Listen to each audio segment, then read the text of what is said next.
नमस्कार प्रणाम। मैं हूं हिमांशु द्विवेदी और स्वागत है आपका हमारी खास पेशकश चर्चा में। चर्चा के तहत आज हमारी बातचीत के केंद्र में प्रधानमंत्री की सलाह है। हमारा विषय है विपक्ष को उपदेश बड़ा क्लेश।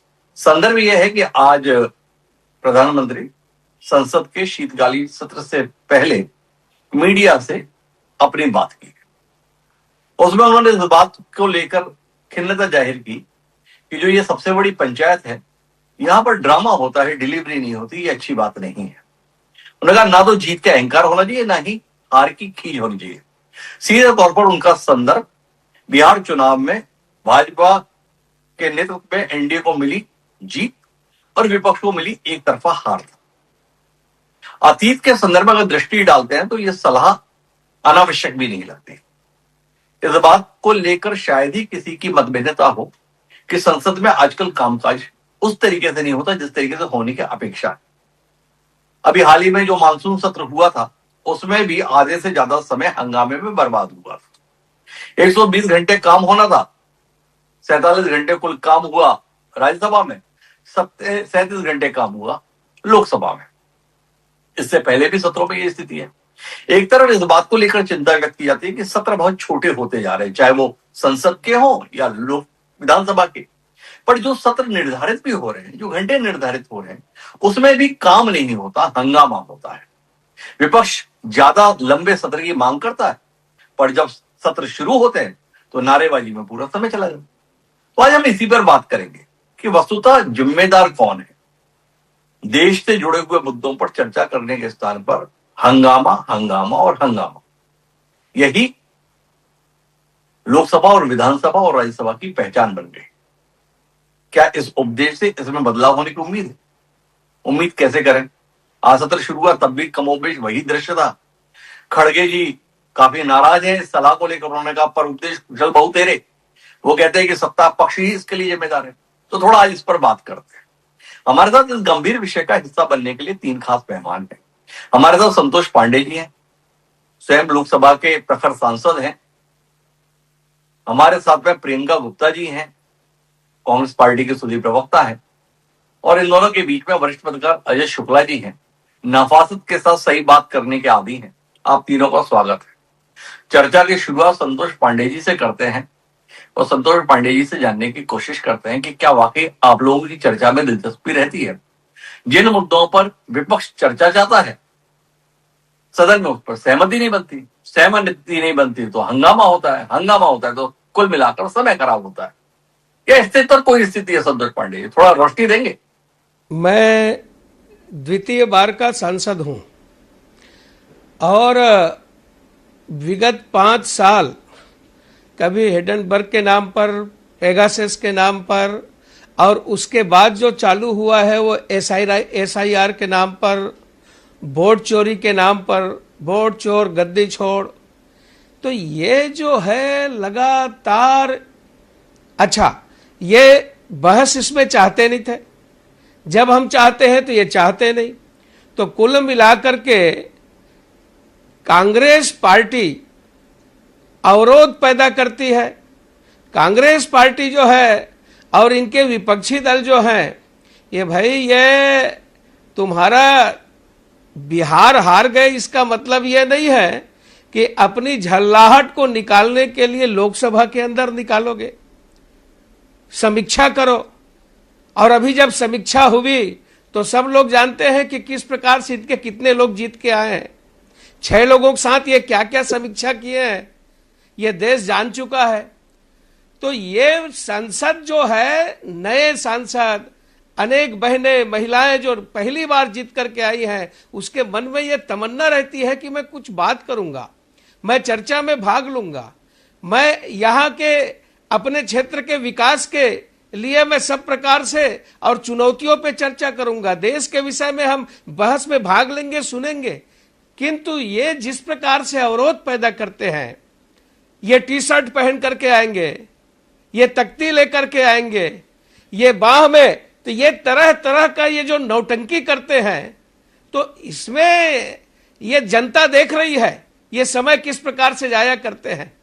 तो आज माननीय प्रधानमंत्री जी ने जो कहा वो विगत 10 साल का रिपोर्ट कार्ड है कांग्रेस का। यद्यपि सुधा बरसे ही जलत, कितना भी वर्षा क्यों ना हो, फूले फले न बेद, आगे की जो वेत है वो न फूलता न फलता। आगे की पंक्ति नहीं भूलूंगा। कांग्रेस हृदय न चेत, जो गुरु मिल ही बिरंची सम। तो ये चेतने वाले नहीं है, तो एक सहने की भी सीमा होती है। जनता भी इनको किस प्रकार से सहन की है, बिहार में इनका परफॉर्मेंस किस प्रकार से है। सागर के उर में भी ज्वाला सोती है और सहने की भी सीमा होती है। कोई कुछ है इनके पास, कोई आइडियोलॉजी है, कोई चिंतन है, देश के विषय में बात करने के लिए मुद्दे हैं। अरे संतोष जी, आपने जितनी बातें कही, पर कुल मिलाकर आपकी सारी बातों को माने फिर भी विपक्ष के पास एक संख्या बल है। क्या संसद सत्तारूढ़ दल की जय जयकार के लिए ही है क्या? असहमति के मुद्दों पर चर्चा से आप इतना ज्यादा भागते क्यों हैं? अगर एसआईआर के मुद्दे पर विपक्ष चर्चा चाहता है तो आपको ऐतराज क्यों हो जाता है? लगातार अगर अपन विषयों को देखें तो जिनमें भी सरकार थोड़ी भी असहज स्थिति में होती है उसमें चर्चा से बचना चाहती है। पहले एक पद होता था संसदीय कार्य मंत्री का, वो समन्वय बनाने का काम करते थे। अभी तो संसदीय कार्य मंत्री विपक्ष को हड़काने में लगे रहते हैं। संतोष जी, आपको नहीं लगता है कि चर्चा के अनुकूल वातावरण बनाना सत्तारूढ़ दल की प्राथमिक जिम्मेदारी है? पर शायद सत्तारूढ़ दल ने चर्चा न होने को अपने लिए ज्यादा सुविधाजनक मान ली है। क्या कहते हैं संतोष जी?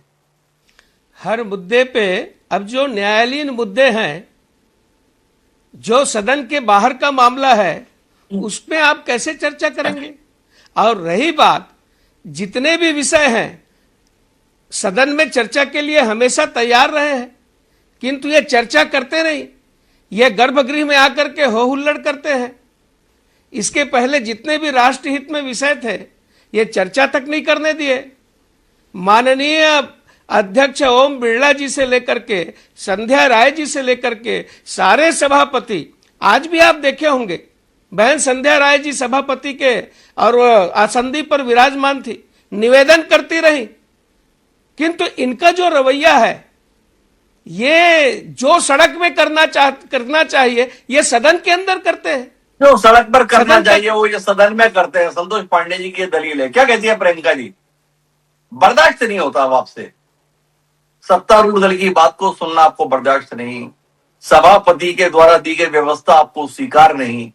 कुल मिलाकर पहले शिकायत इस बात की करना कि सदन बहुत छोटा चल रहा है, सत्र बहुत छोटा है, और जितना सत्र चलना भी है उसे भी ना चलने देना, ये विपक्ष की पहचान।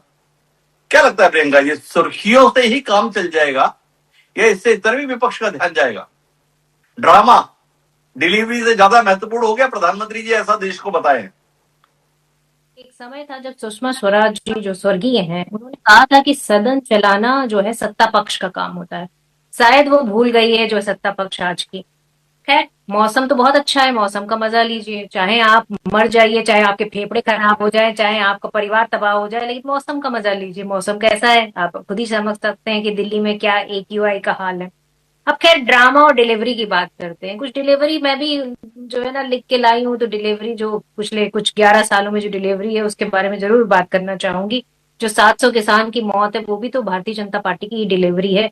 30 BLO की जो मौत हो गई वो भी भारतीय जनता पार्टी की डिलीवरी है। इलेक्शन कमीशन जिस तरीके से कब्जा कर रखा है वो भी भारतीय जनता पार्टी की डिलीवरी है।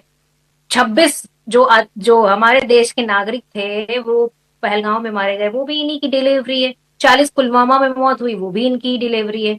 तो लगातार जिस तरीके से ये काले धन की बात करते रहे, तो काला धन भी आया नहीं, ये भी इनकी डिलीवरी है। इन्होंने कहा कि देश की सीमाएं जो है सुरक्षित हो जाएंगी अगर हम नोटबंदी कर देंगे, तो देश की सीमाएं भी सुरक्षित नहीं हुई, ये भी इन्हीं की डिलीवरी है। भ्रष्टाचार की वॉशिंग मशीन इन्होंने खोल ली, वो भी इन्हीं की डिलीवरी है। मीडिया पे जो कंट्रोल किया, जुडिशरी पे जो कंट्रोल हो रखा है, जो ब्यूरोक्रेसी पे कंट्रोल हो रखा है, चुनाव आयोग पे कंट्रोल हो रखा है, वो भी भारतीय जनता पार्टी और इन्हीं की डिलीवरी है। और सीधी बात की जाए कि आज अरुणाचल प्रदेश पे चुप रहते हैं, क्योंकि अरुणाचल प्रदेश में जो है जिस तरीके से चीन का बयान आता है उस पर चुप्पी रहती है। नेपाल अपना नोट जारी करता है, उस पर भी किस तरीके से सन्नाटा है। मुझे बड़ा ताज्जुब होता है कि ये वही पार्टी है जो देशभक्ति का जो है छाती पीट पीट के चिल्लाती है, और जब वक्त आता है जवाब देने का तो ये पता नहीं कहाँ किस किस मौन व्रत में जो है चली जाती है।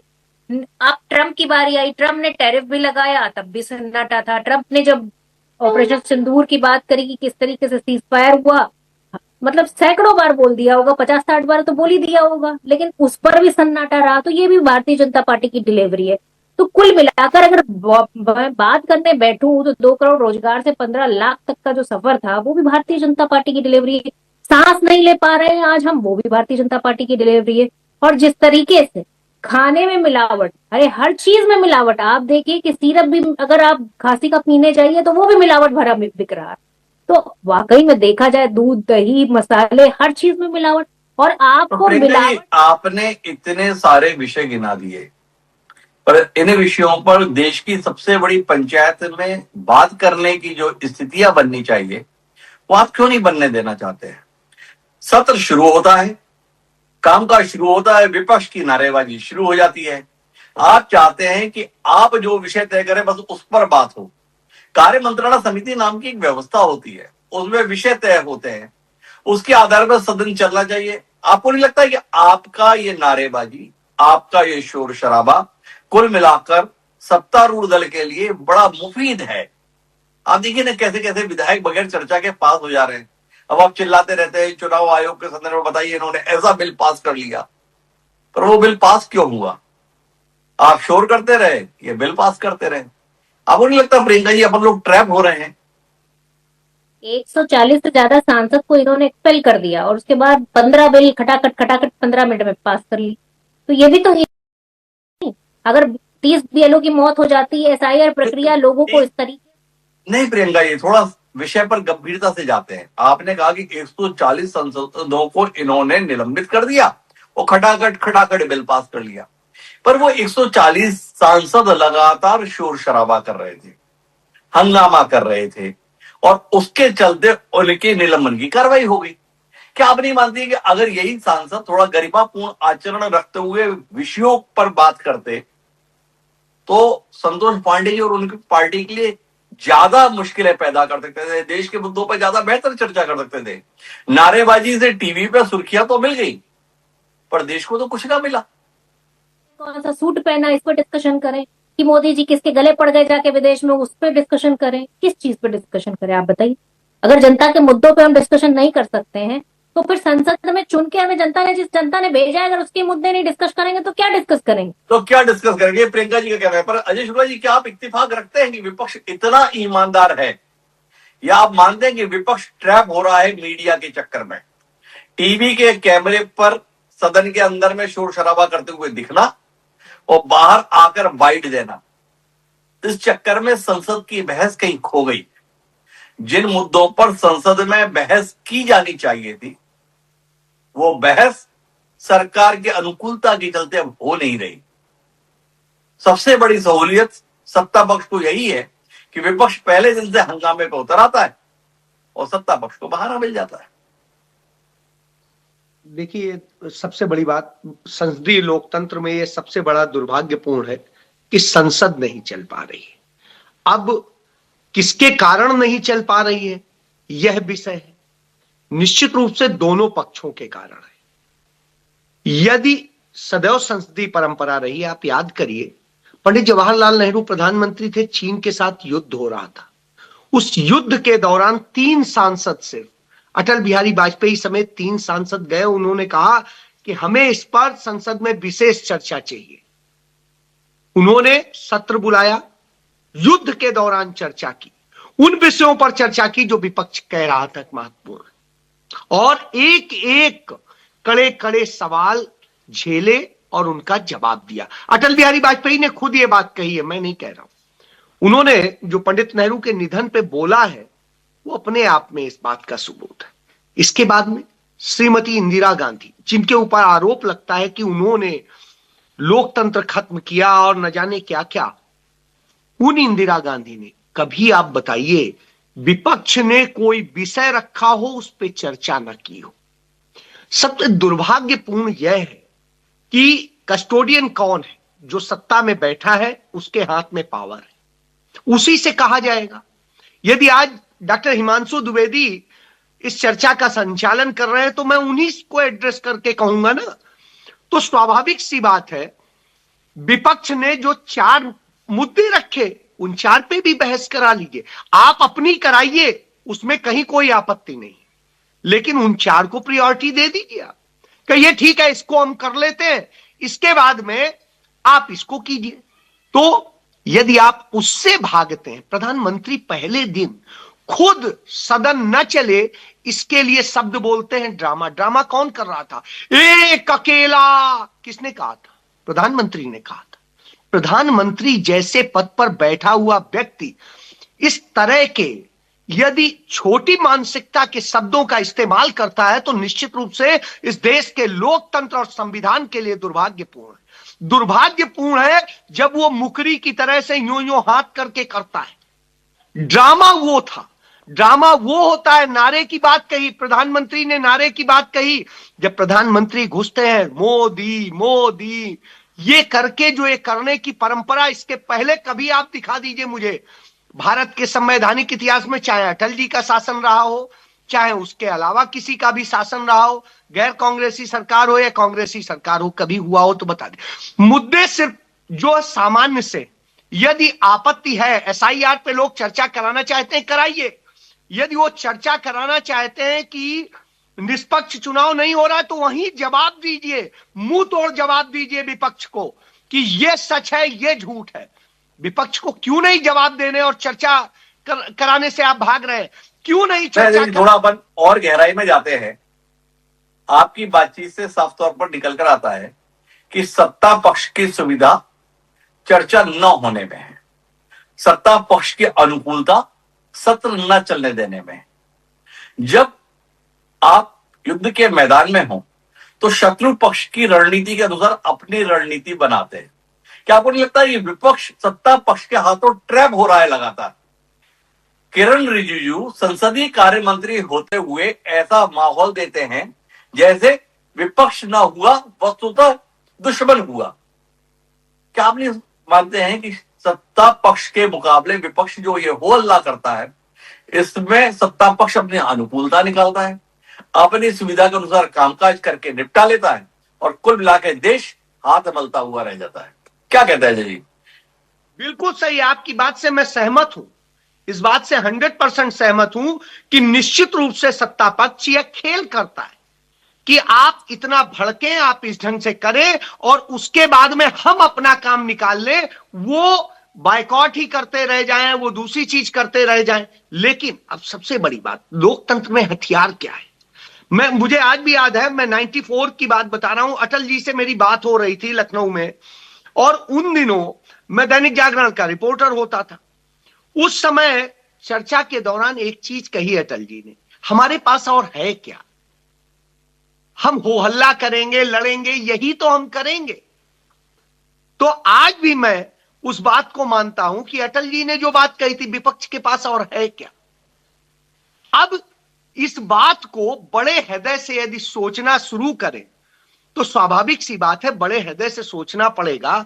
और यदि आप देश हित में सोचते हैं, कहते हैं कि आप राष्ट्रवादी हैं, तो आपको तो कम से कम राष्ट्र के हिसाब से सोचना चाहिए। और राष्ट्र के हिसाब से सोचना पड़ेगा, ये अजय जी का कहना है, पर वो अटल जी थे। पर अटल जी के सामने नरसिम्हा राव थे, राजीव गांधी थे, नरेंद्र मोदी है।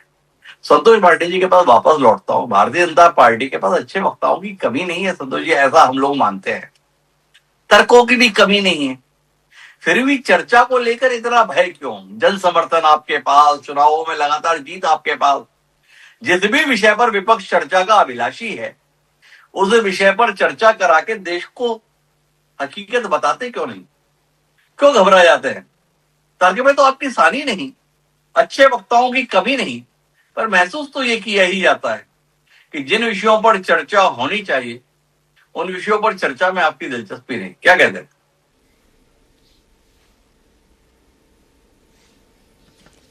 माननीय हिमांशु जी, पहली बात तो माननीय अजय शुक्ला जी जो बोल रहे थे, उन्होंने कहा कि मुकरी की तरह प्रधानमंत्री जी का उन्होंने तुलना किया। अजय जी, आप बड़े बुजुर्ग हैं। अटल जी के समय आप उनसे बातचीत करते थे, आपको याद है द्रौपदी मुर्मू का, और किस प्रकार से नकल किए थे? एक आध शब्द बोलेंगे इनके विषय में? अधीर रंजन ने, जो एलओपी थे लोकसभा के, वहां विपक्ष के नेता थे, उन्होंने राष्ट्रपत्नी कहा था। शुक्ला जी, आपसे राष्ट्रवादी होने का प्रमाण पत्र नहीं चाहिए। और सत्ता पक्ष को आपने खेल करने की बात कही। दम नहीं है कांग्रेस पार्टी में, दम नहीं है विपक्ष में। अखिलेश यादव एसआईआर में सिग्नेचर करते हुए वायरल करता है और उसी के दल के लोग यहां आकर के विरोध करते हैं। किन कर्तव्य विमूढ़, हम तो डूबेंगे सनम, तुमको भी ले डूबेंगे। कांग्रेस राहुल के साथ साथ सारी नैया डूबने वाली है। आप कितनी वकालत करेंगे इनकी? आप नेहरू की बात कर रहे थे, सरदार पटेल को भूल गए क्या? नेहरू ने कहा था कि एक कश्मीर, मैं कश्मीरी ब्राह्मण हूं, एक कश्मीर को मेरे को दे दो, बाकी 365 का विलीनीकरण तुम करो।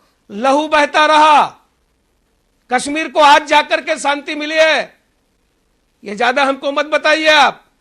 और रही बात चर्चा की, भारतीय जनता पार्टी में हमेशा पार्टी और हमारा दल, माननीय प्रधानमंत्री जी, विद्वानों की कमी नहीं है, जैसे माननीय हिमांशु जी ने कहा। हम तर्क के लिए तैयार हैं, चर्चा के लिए तैयार हैं, वार्ता के लिए तैयार हैं। आपके तरफ कोई चुनौती देने वाला ही नहीं है। जो बातें सड़क में कही जानी चाहिए वो सदन के अंदर जाया करते हैं। समय का आज चिंतन का समय है। हम कौन थे, क्या हो गए और क्या होंगे अभी। आओ विचारे आज मिलकर, ये समस्याएं सभी, अभी भी समय है। भारत के नक्शे से कांग्रेस गायब हो गया है। गिने चुने दो अरे तीन संतोष जगह पांडे जी रुकिए, 99 सीटें हैं कांग्रेस के पास 545 में से, आपको पता रहे। और आप 303 से 240 पर है, ये भी आपको पता रहे। पर आपने जानने का विषय मेरा दूसरा था संतोष पांडे जी। जितने बढ़िया तरीके से आप यहाँ चर्चा में बोल रहे हैं, क्यों आपकी पार्टी आपकी इस प्रतिभा का उपयोग सदन में नहीं कर रही? क्यों हम संतोष पांडे को लोकसभा में बोलते हुए नहीं सुन पा रहे? क्यों हमें अमित शाह का स्वर लोकसभा में सुनने से वंचित रखा जा रहा है? क्यों जेपी नड्डा की ध्वनि हमें लोकसभा राज्यसभा में सुनाई नहीं दे रही? ये आपकी पार्टी को अपने नेताओं से भय हो गया है क्या? इतने प्रखर वक्ता आपके पास, सत्र ही नहीं चलने देते आप। क्या कहते हो संतोष पांडे जी? आपकी प्रखरता से देश वंचित नहीं है? विपक्ष के फेर में आप भी नहीं पड़ गए? कहीं आपकी प्रतिभा देश के सम्मुख प्रकट ना हो जाए, इसलिए हंगामा होता है और आप कुछ कर ही नहीं पाते।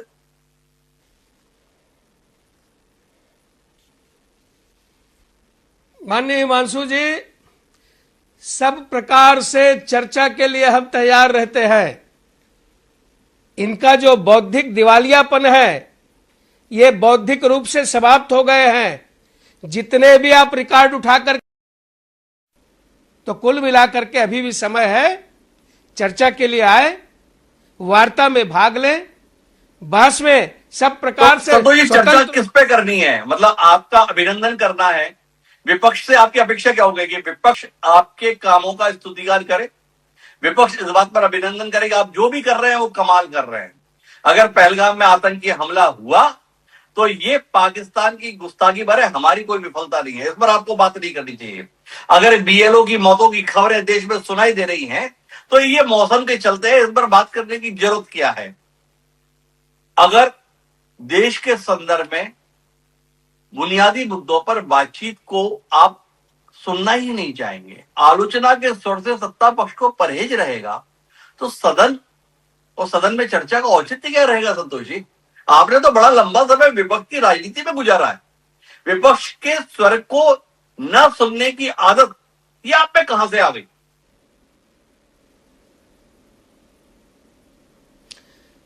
हिमांशु जी, वो माझी कौन है? दिग्विजय सिंह ने क्या कहा?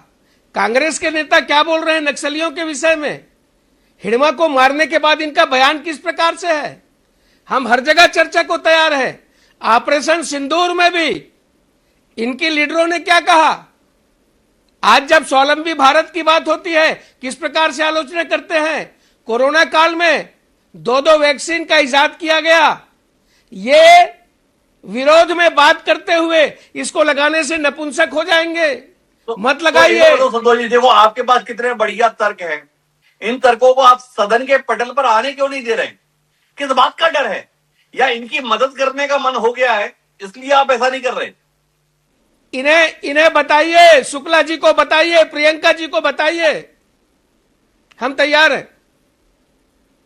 तो अजय जी, संतोष पांडे जी कह रहे हैं हम तैयार हैं, विपक्ष कह रहा है हम तैयार हैं, पर हम देख रहे हैं कि कुल मिलाकर चर्चा का कहीं अता पता नहीं है। और आज प्रधानमंत्री की सलाह और प्रधानमंत्री की सलाह के बाद सदन में स्थिति साफ दिख रहा है कि मानसून सत्र का घटनाक्रम शीतकालीन सत्र में भी घटित होने जा रहा है। क्या कहते हैं अजय जी, या कोई उम्मीद बंधी आपकी? हिमांशु जी, मैं समझता हूं कि दुर्भाग्य है कि इस देश का 2 बार का चुना हुआ सांसद मुझसे कह रहा है कि नेहरू ने यह कहा कि मुझे बस कश्मीर ले लेने दीजिए, बाकी सब तुम करो। अरे साहब, कम से कम सरदार वल्लभ भाई पटेल के पत्रों का एक संग्रह है 1945 से 1950 तक का। वी शंकर ने बाकायदे लिखा है, अहमदाबाद में नवजीवन प्रकाशन ने उसका पूरा संकलन छापा है। पढ़ लेते तो शायद कुछ पढ़ा हुआ होता तो हम कहते हमारा सांसद है जिसको कुछ ज्ञान है। अब यह ज्ञान देख के तो लगता है व्हाट्सएप यूनिवर्सिटी से निकला हुआ सांसद है। और ऐसा सांसद है जो सांसद यह बता रहा है कि इनके समय में ऐसा, वास्तविकता यह है कि हर समय हर बार सत्र रखने का वक्त क्यों तय किया गया है? इसलिए कि हर सीजन में कोई ना कोई समस्याएं होती हैं, कोई कारण पैदा होते हैं, इसलिए उन सामयिक कारणों पे, दीर्घकालिक कारणों पे और दूसरे कारणों पे चर्चा हो, उन पर चर्चा हो जो ज्वलंत विषय है। जब कोविड था, ज्वलंत विषय था, पूरी दुनिया ने रिसर्च की। मेरा खुद भाई उस वैक्सीन के रिसर्च में था, नाइपर से वो साइंटिस्ट है और देश स्तर का साइंटिस्ट है।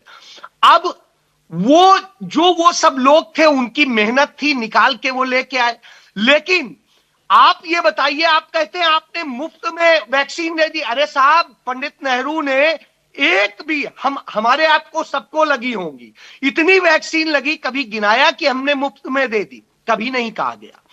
दूसरी चीज, आज की हम चूंकि बात करेंगे, पुरानी नहीं जाते हैं, जो स्थितियां जिस तरह से दिखाते हैं, यदि ऐसा होता तो सरदार पटेल जब पैदा होने से लेकर मरने तक जो भी कहिए वो कांग्रेसी रहे। बहरहाल जो इनको कहना है कहें, लेकिन वास्तविकता यह है कि आज मौजूदा समय में जो मुख्य है, प्रदूषण से मुंबई तक प्रभावित हो गया, चंडीगढ़ प्रभावित हो गया। प्रदूषण एक बड़ी समस्या है। SIR के कारण जो मौतें हो रही हैं, बीएलओ की मौत हो या दूसरी और स्थितियां, उन सवालों के जवाब दे दीजिए, सवालों को खत्म कीजिए। इसके बाद में आप सबके लिए तय कर लीजिए कि इसके लिए 5 घंटा देंगे, इसके लिए 8 घंटा देंगे, इसके लिए 3 दिन में सब खत्म हो जाएंगे विषय। और फिर सरकार कहे कि विपक्ष निकम्मा है यदि ये इस पे चर्चा नहीं कर रहा है। 15 दिन चर्चा का टाइम है ना, 15 दिन में 3 दिन इन्हें दे दे, 4 दिन इन्हें दे दे, तब भी सरकार के पास प्रॉपर टाइम बचता है। प्रॉपर टाइम मुझे संसद के सत्र देश के सम्मुख उत्पन्न चुनौतियों और भविष्य के कदमों को तय करने के लिए आयोजित किए जाते हैं। अगर देश से जुड़े हुए विषयों पर चर्चा के लिए अनुकूल वातावरण नहीं बनता है तो पहली जिम्मेदारी इसके लिए सत्तारूढ़ दल की ही ठहराई जाएगी। संसदीय कार्य मंत्री अगर विपक्ष का साथ लेकर सदन को चलने नहीं देते हैं तो यह संसदीय कार्य मंत्री की विफलता समझी जाएगी। ड्रामा नहीं, डिलीवरी होना चाहिए। अगर यह प्रधानमंत्री का कथन है तो उनके कहे को क्रियान्वित करने की पहली जिम्मेदारी संसदीय कार्य मंत्री और सत्तारूढ़ दल के सांसदों की है। विपक्ष को साथ लेकर यह देश एक बार फिर स्वस्थ चर्चा का वातावरण सदन में देखे, यह हमारी अभिलाषा है। क्या प्रधानमंत्री का इतना मान सम्मान सत्तारूढ़ दल के सांसद करेंगे और विपक्ष क्या उनके साथ कम कदम होंगे? यह भी हमारी दिलचस्पी का विषय। आने वाले दिन तय करेंगे कि प्रधानमंत्री की बात को कितनी संजीदगी के साथ इस देश के सांसदों ने लिया। आखिर वह केवल एक दल के नेता नहीं बल्कि इस देश के प्रधानमंत्री हैं। इस अपेक्षा के साथ आप तीनों मेहमानों का बहुत बहुत धन्यवाद हमारे कार्यक्रम का हिस्सा बनने के लिए। आज के लिए इतना ही, दीजिए